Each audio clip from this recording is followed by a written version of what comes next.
Magandang araw kaibigan! Tuloy po kayo sa Felicidad's Channel. Sa mga kwento ng buhay at pag-ibig na hinalukay sa natatagong baul ni Felicidad. Pero bago po tayo magpatuloy, huwag niyo pong kalilimutan na i-like ang video, i-subscribe ang channel, at i-click ang notification bell para lagi kayong updated sa mga parating pa na upload.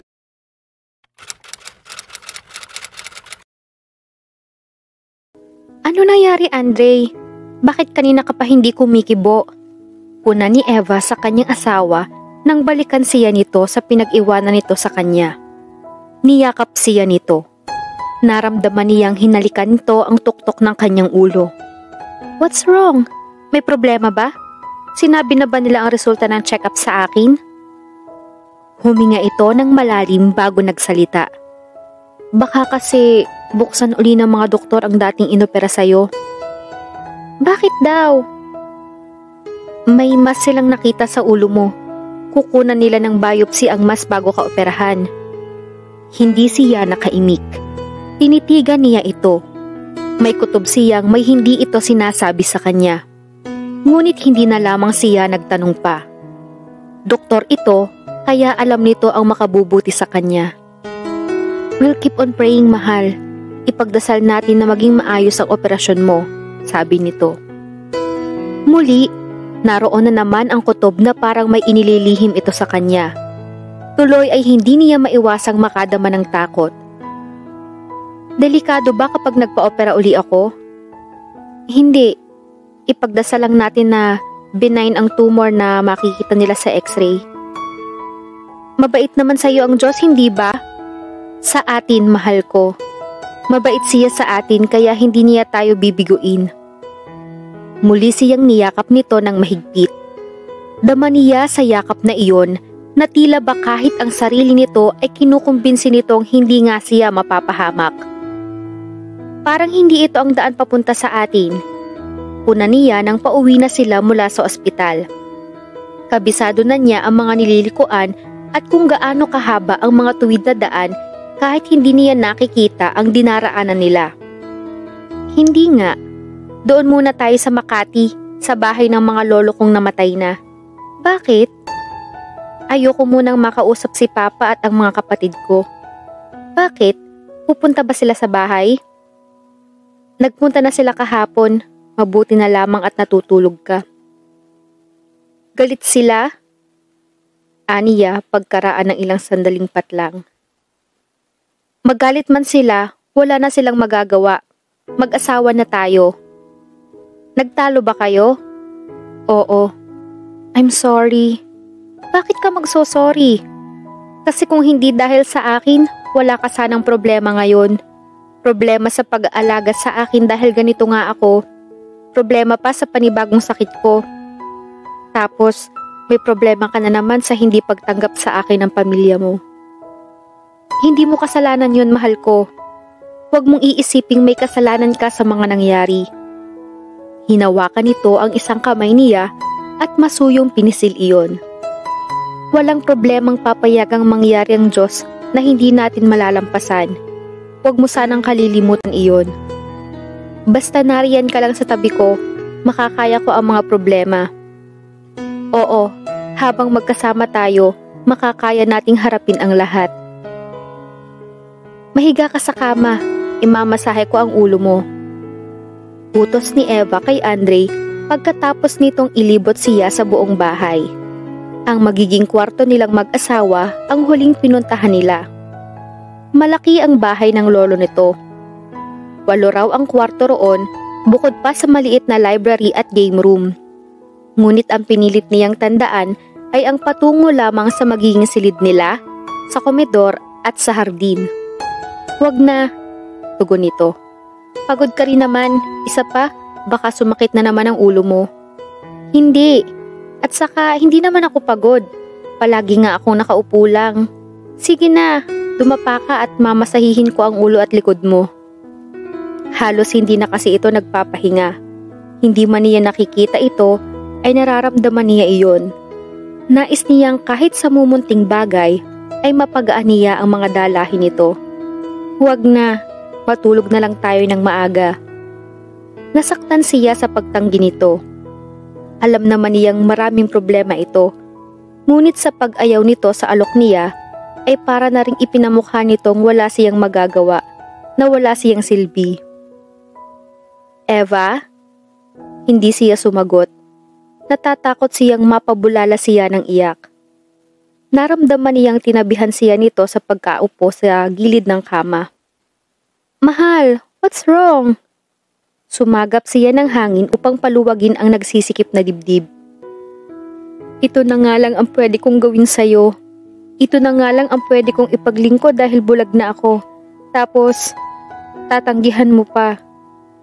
Iglap na ikinulong siya nito sa mga bisig nito. Ang mahal ko, nagtatampo pala. Huwag mo naman sanang solohin ang lahat ng responsibilidad sa pagiging mag-asawa natin. Okay, tahan na. Ayokong nakikitang umiiyak ka.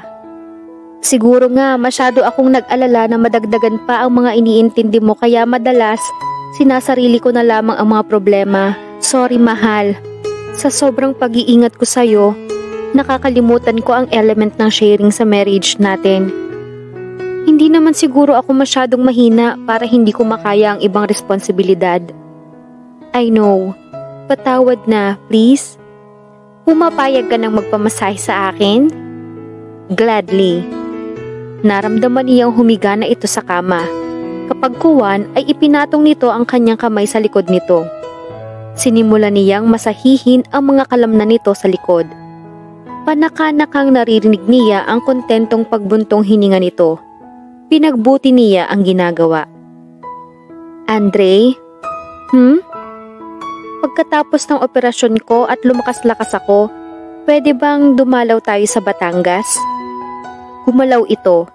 Naramdaman niyang tumihaya ito. Bakit? Kasi baka bumalik na si nanay. Sigurado kang buhay pa siya? Oo.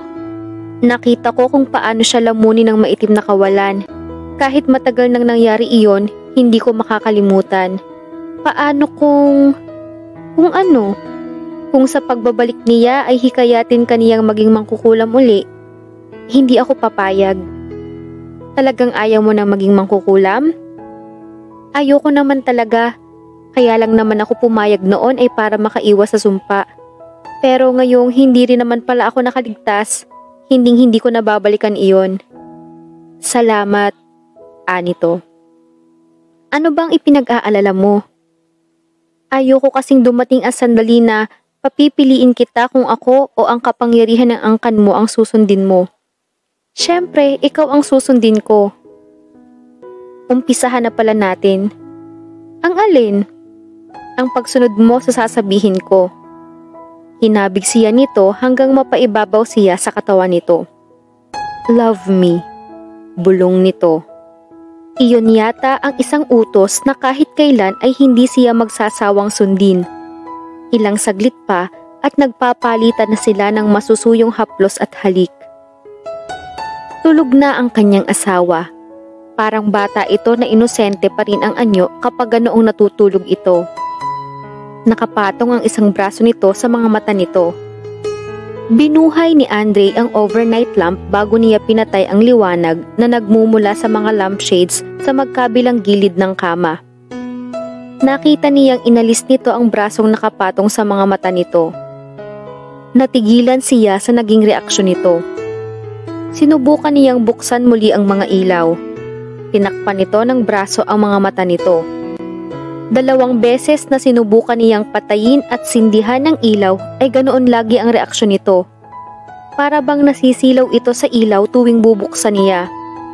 Napaisip siya. Posible lamang iyon kung hindi napinsala ang optic nerves nito. May pag-asa pang makakita si Eva. Kinabukasan ay tinawagan niya ang doktor na sumuri sa kanyang asawa. Sinabi niya rito ang kanyang obserbasyon sa mga mata nito. Kung totoo ang sinasabi mo, malamang na hindi nga naputol ang mga nerves niya sa optic tract, sabi ng doktor. Baka nabaluktot lamang iyon. Nang mahulog siya uli, gumalaw ang metal ore na naka-embed sa posisyong dati ay imposibleng makuha. Kung magagawa nating alisin iyon sa panibagong operasyon, baka nga makakita uli ang asawa mo. Nadagdagan ang tuwa niya sa sinabi nito. Blessing in disguise pa ang pagkahulog ni Eva sa hagdan kapag nagkataon. Iyan din ang palagay ko, kaya kapag lumabas ang resulta ng biopsy, ipapaschedule ko na agad ang operasyon sa kanya. Benign ang mass na nakita sa ulo ni Eva. Agad na inayos niya ang operasyon nito. Sumama siya sa team na mag-o-opera dito. Gusto niyang makatiyak na mabibigyan ito ng pinakamagandang serbisyo. Lahat silang nasa operating room ay nahindik sa nakita nang mabuksan ang bahagi ng ulo ni Eva na kailangang operahin. Ang mass na nakita roon ay kakulay ng likidong isinuka noon ni Eva. Nakabalot iyon sa malinaw na membrane. Ang minute metal ore na dati ay hindi nagawang alisin ng mga surgeons noon ay nakadikit sa membrane. Isa man sa kanila ay hindi nakapagsalita. Hindi nila alam kung ano ang sasabihin. Noon pa lamang sila nakasaksi ng ganoong klaseng tumor. Naging madali ang operasyon ng kanyang asawa at gaya ng palagay nila, nabaluktot nga lamang ang optic nerves nito kaya hindi ito makakita. Maingat na iniunat ang mga iyon ng surgeon. Panay ang dasal niya na sana ay hindi tuluyang napinsala iyon. Dahil kahit wala nang humaharang sa optic nerves, kung na-damage na ang mga iyon at wala nang kakayahang mag-regenerate, ay patuloy na magiging bulag ang kanyang asawa. Magkahalo ang emosyong nadarama ni Eva nang sumapit ang araw na aalisin ang benda sa kanyang ulo at mga mata. Excited na kinakabahan siya. Naalala niya ang mga naging pag-uusap nila nang magkamalay siya pagkatapos ng operasyon. Andre, bakit nakakakita ako ng mga kulay kahit nakabenda ang mga mata ko? Tanong niya. Normal lang iyan, mahal ko, sagot nito. Ang ibig sabihin lang niyan, bumabalik na ang paningin mo. Makakakita na ako? Iyon ang ipagdasal natin, hindi ba? Pero may posibilidad din na patuloy mong makikita ang mga kulay na sinasabi mo pero hindi naman babalik ang paningin mo. Posible rin namang partial ang restoration ng paningin mo. Pero umaasa ako na maibabalik ng buo ang paningin mo. Ngayon na ang araw na malalaman niya kung successful o hindi ang isinagawang operasyon. Kumapit siya ng mahigpit sa braso nito. Alam niyang alam din nito ang takot na nararamdaman niya. Hinalikan nito ang kanyang sentido. Ready na ba ang mahal ko? Tanong din ang isinagot niya. Paano kung hindi bumalik ang paningin ko? Hindi ka ba nagtitiwala na sinagot ng Diyos ang dasal natin? Pinisil-pisil nito ang kanyang balikat na parang pinapalakas ang kanyang loob. Nagtitiwala. Kaya lang, sabi mo nga, may posibilidad na hindi na babalik ang paningin ko o kaya ay maging partial ang restoration niyon. Pisil sa baba niya ang itinugo nito. Lalo siyang kinabahan. Ano nga, sagutin mo ako. Mamahalin pa rin kita. Andre, mahal, kahit hindi nag-elaborate yung judge sa pagpapaliwanag ng mga marriage vows natin, nasa puso ko naman ang mga iyon. In sickness and in health, mamahalin kita. Magiging faithful ako sa iyo hanggang sa huling hibla ng buhay ko.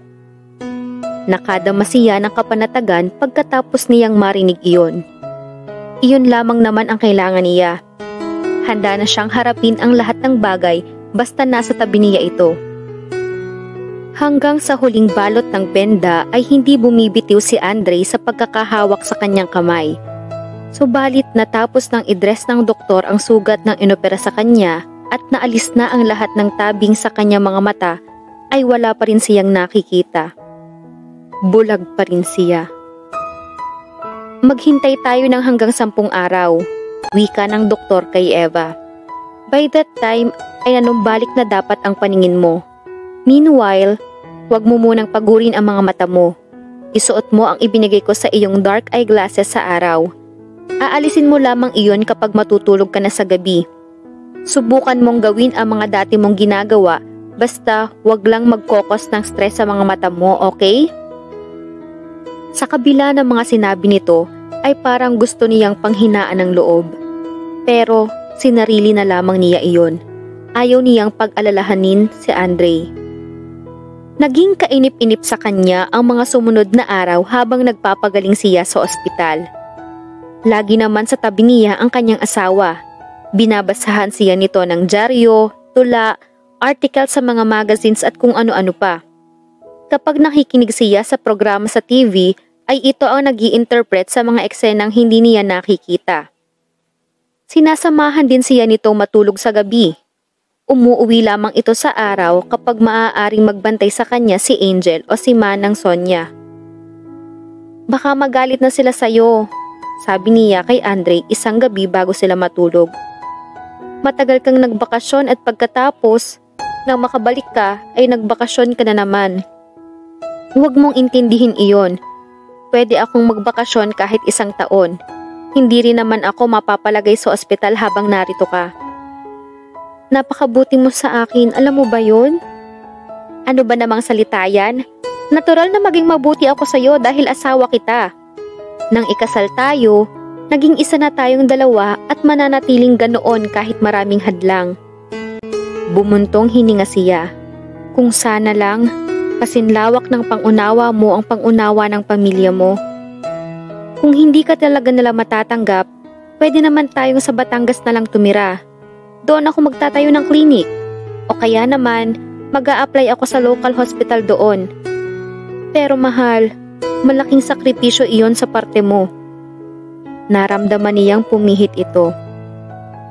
Pakiulit nga yung sinabi mo. Alin? Yung itinawag mo sa akin?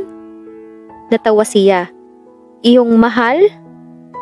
Oo, ngayon mo lang ako tinawag ng ganon. Alam mo kasi, sa lahat ng mga nausong endearments, doon ako pinaka nakokornihan. Nakokornihan ka pala sa akin, ganon? Lalo siyang natawa. Hindi. Ang totoo, kaya nga hindi na ako nakokornihan doon ay dahil magandang pakinggan iyon kapag ikaw ang bumibigkas. Nambola ka pa dyan. Hinapa niya ang braso nito at niyakap iyon. Hindi ako marunong mambola, mahal. Maalab na halik ang naging ganti nito sa sinabi niya. Make a wish. Utos ni Andre nang masindihan nito ang ayon dito ay 27 kandila ng cake. Sinunod ito ni Eva. Taimtim siyang umusal ng dasal sa kanyang isip. Diyos ko, sana nga po ay si Andre na ang lalaking inilaan ninyo para sa akin. Ngunit nang hipa niya ang mga kandila, ay hindi mamatay-matay ang mga iyon. Tawa ng tawa si Angel. Sorry, magic candles kasi ang nabili ko. Hindi yan mamamatay, Eva. Singit ng maaligasgas na tinig. Magpapatuloy ang sumpa hanggang sa darating na mga salinlahi at wala kang magagawa roon. Hindi totoo yan. Todo ang ihip na ginawa niya para lamang mamatay ang kandila. Ano ang gusto mong gawin ko para patunayan ko sa iyong totoo ang sinasabi ko? Gusto mo bang mabulag din ang dalagang katabi mo? Lalo siyang nataranta at nagsikap na mapatay ang apoy ng mga kandila. Ngunit lalong lumalaki ang sindi ng mga iyon. Akin na! Napatingin siya kay Andre, partikular sa maaamong mata nito. Katiyakan ang nasalamin niya sa kalaliman ng mga iyon.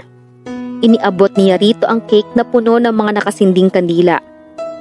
Pinatay nito ang sindi ng bawat kandila sa pamamagitan lamang ng hinlalaki at hintuturo nito. Manghang napatitig siya rito nang mawala ng apoy ang huling kandila. Kasabay niyon ay naglaho na ang maaligasgas na tinig. Ninitian siya ni Andre. Ang ngiting iyon ay nagdulot ng kapanatagan sa kanyang kalooban. Biglang napamulat si Eva. Nananaginip lamang pala siya.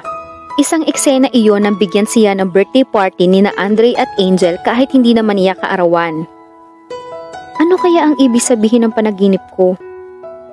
Paglingon niya sa bintana ay nagsisimula ng magliwanag sa silangan. Binalingan niya si Andre.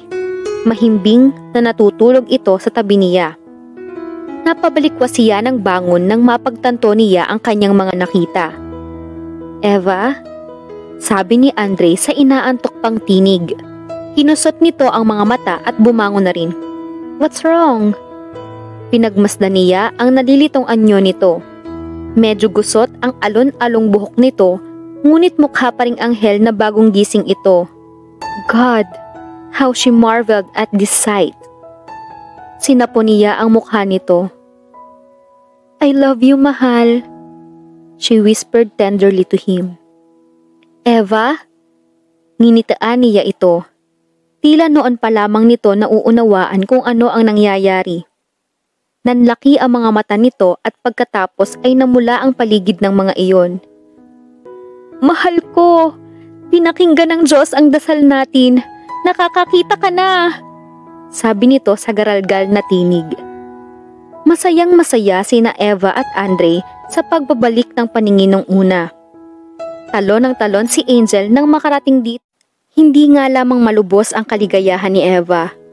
Una ay dahil sa patuloy na pag-ayaw sa kanya ng mga in-laws niya.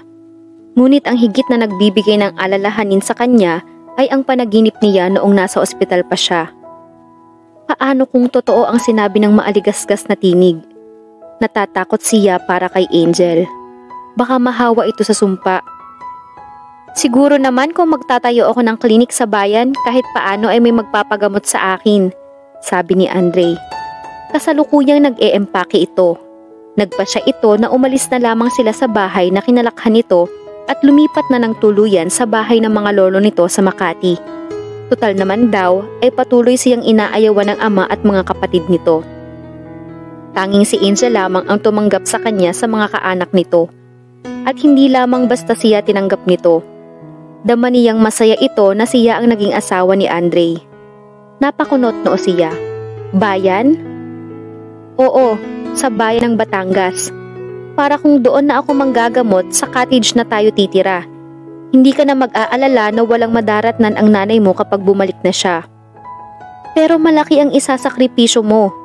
Matagal ka na sa ospital na pinagtatrabahuhan mo at kahit paano, nakapag-establish ka na ng karir doon. Okay lang, may appeal naman sa akin ang pagtira sa lugar ninyo. Napakasimple ng buhay roon at walang gaanong pressure na gaya rito sa Maynila." Napayakap siya sa baywang nito. "Ang dami mo nang nagawa para sa akin. Ang dami mo nang na-give up para lang sa kapakanan ko." Dinampian nito ng halik ang kanyang sentido. "Ganoon kita kamahal.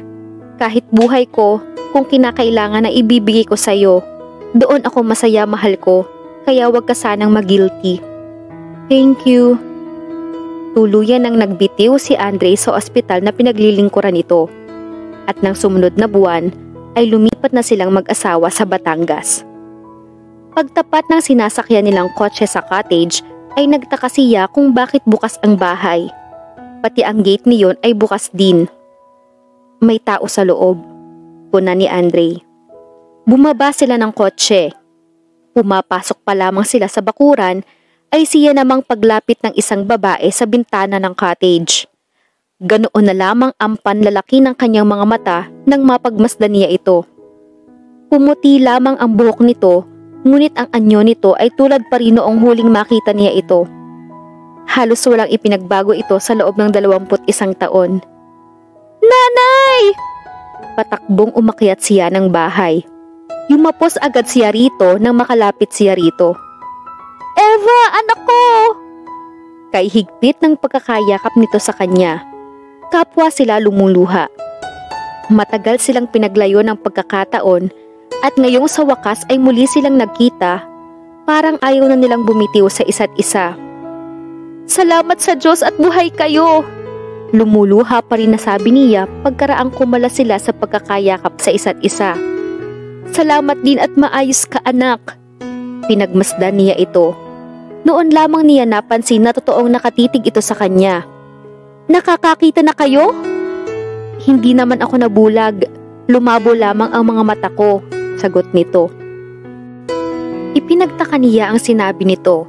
Sa pagkakatanda niya, bulag na ito bago pa ito nagpakulong sa maitim na kawalan. Baka naman pinagmilagruhan din ito ng Diyos. Kung ano man ang dahilan at nakakakita na ito ngayon, ipinagpapasalamat na rin niya. Kung alam niyo lang kung ano ang mga nangyari sa akin. Nasulya pa niya si Andre. Nakatingin ito sa kanilang mag-ina. Siya nga pala, nanay. Nag-asawa na po ako. Ipinakilala niya rito si Andre. Hindi niya alam kung saan siya magsisimulang magkwento. Napakaraming nangyari sa loob ng 21 taon at hindi iyon magkakasya sa isang araw lamang. Nanay, kailan po kayo nakalabas sa maitim na kawalan? Kumunot ang noo nito. Anong maitim na kawalan? Yung pinagkulungan ninyo sa sarili ninyo para makaipon kayo ng mas malakas na kapangyarihan? Ginawa ninyo iyon dahil ayaw ninyong manahin ko ang sumpa ng mangkukulam. Nakalimutan nyo na ba? Hindi ko maunawaan ang sinasabi mo. Lumubog ang sinasakyan kong barko noon at napadpad ako sa Mindoro. Hindi lamang ako nakabalik agad dahil nagkasakit ako. Nagka-amnesia ako ng matagal na panahon doon. Kailan lamang bumalik ang alaala ko, kaya ngayon lang ako nakauwi rito. Napatingin siya kay Andre. Kagaya niya, puno ng pagtataka ang anyo nito. Natuntun ko na ang kinaroroonan ng tatay mo, anak. Nasa Cavite siya. Doon sa lumang bahay ng namayapa mong lolo. Matanda na siya at nag-iisa. Iniwan na siya ng babaeng ipinalit niya sa akin. Naaawa ako sa tatay mo. Kahit paano ay mahal ko pa rin naman siya. Kaya baka ilang araw lamang akong mananatili rito at pipisan na ako sa kanya. Sinang-ayunan niya ang gusto nito. Takang-taka silang mag-asawa, partikular siya, na walang natatandaan ito tungkol sa dahilan ng paglayo nito noon. Ituring na lamang nating gawa ng Diyos ang bagay na ito, sabi sa kanya ni Andre nang magkasarilinan sila at mapag-usapan nila ang mga ipinagtapat ng nanay niya. Ang mahalaga, nabiyayaan siya ng bagong buhay, at ikaw man ay ganoon din mahal ko. Pumaloob siya sa mga bisig nito. Oo, isipin na lamang nating isang panaginip ang lahat. Ang mahalaga, narito tayo, buo, nagmamahalan at pinapatnubayan ng Diyos. Ngayon lamang din niya naisip ang kahulugan ng huling panaginip niya. Maraming balakid ang sinisimbolo ng mga kandilang ayaw mamatay ang apoy. Mga sagwil sa kanyang buhay ang mga iyon. Parang mga dragon iyon na pilit siyang binubugahan ng apoy. Ngunit hindi siya natalo ng mga iyon dahil mayroon siyang asawang tapat na nagmamahal sa kanya. Ito ang umapula sa mga apoy. Her husband was her dragon slayer. Napangiti si Angel nang makapasok siya sa charming cottage sa paanan ng burol. Sa kalagitnaan ng tag-init ay nakatutuwang tingnan na buhay ang makukulay na bulaklak sa front yard niyon. Nagsisiksikan sa dami ang may iba't ibang kulay na bulaklak. Lumalabas na ang mga iyon sa puting bakod na yari sa kahoy. Ang arko ng gate na ginagapangan ng mga namumulaklak na halamang baging ay hitik din sa mga bulaklak. Wala pa ring ipinag-iba ang lugar. Napakaganda pa rin iyon. Parang pinilas iyon mula sa isang fairy tale book. Saglit pa at abala na siya sa pamimitas ng mga bulaklak. Wiling-wili siya sa ginagawa nang makarinig siya ng iyak ng isang kuting. Huminto siya sa pamimitas at hinanap niya iyon. Nakita niya ang kuting sa patio sa likod bahay. Nakatayo ito sa pasamanong kahoy na paikot na bumabakod sa malaking puno ng dapdap. Puti ang kulay ng kuting. Malinis ang makapal na balahibo niyon. Ang ganda mo naman. Wala bang nagmamay-ari sa'yo? Nilapitan niya ito. Agad namang nagpakalong sa kanya ang kuting. Akin ka na lang ha? Ano kaya ipapangalan ko sa'yo? Nagulat siya sa tila bulong na iyon sa kanyang isip. Magandang pangalan. Sige, mula ngayon ay ikaw na si Luna at ako na ang magiging amo mo. Ikiniskis nito ang pisngi sa kanyang palad. Muli na namang natapos ang isang napakagandang kwento ng pag-ibig. Maraming salamat sa lahat ng mga sumusubaybay. Patuloy tayong magsama-sama sa mga susunod pang mga kwento.